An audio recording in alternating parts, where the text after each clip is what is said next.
অসুবিধা হচ্ছে? দেখো এর আগে যে অঙ্কটা করে দেওয়া হয়েছিল অনেকটা ওই রকম অঙ্ক না। দেখো দুটো ব্র্যাকেটের মাঝে কিছু আছে? কিছু নেই। তাহলে কি আছে?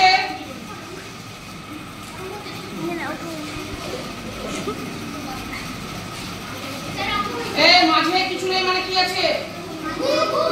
গুণ আছে। দেখো প্রথম বন্ধনীর কাজ আগে করতে হয়, তাই না? তো এবার প্রথম বন্ধনীর কাজ করব।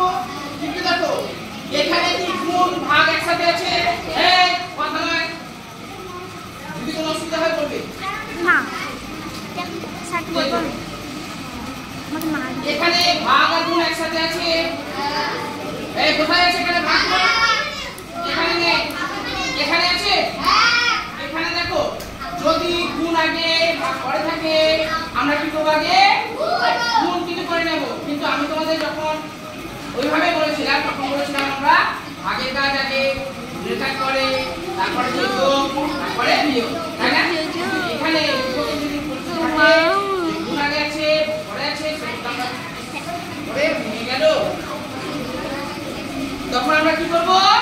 আগে গুণ করে নেব। তাহলে প্রথম বন্ধনীর কাজ করি, ভাগ করি। ভাগের কাজ আগে এখানে 9 দুগুণে এই 18 কে যদি ভাগ করি 9 দিয়ে কত বেরোবে? 2।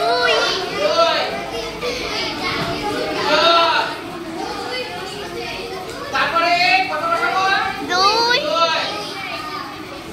কিছু আছে?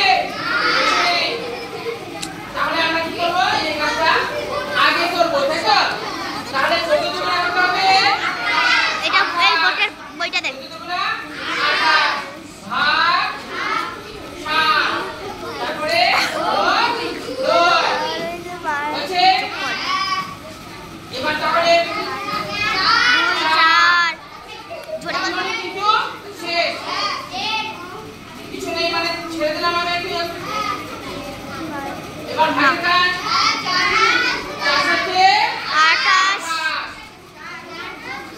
হ্যাঁ 4 সাথে 28 যোগ 2।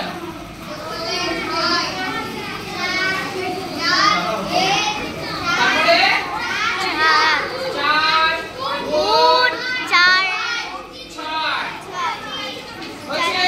হ্যাঁ 24। তাহলে এই 24 হচ্ছে আমাদের উত্তর। এই অঙ্কটাকে বুঝতে কোনো অসুবিধা হচ্ছে? না। যদি এরকম পরিস্থিতি থাকে গুণ আগে আছে ভাগ পরে আছে আমরা কি করব? আগে গুণের কাজ কিন্তু আগে করে নেব। আর দুটো ব্র্যাকেটের মাঝে যদি কোনো কিছু না থাকে তাহলে আমরা কি করব? গুণ। বুঝা গেছে?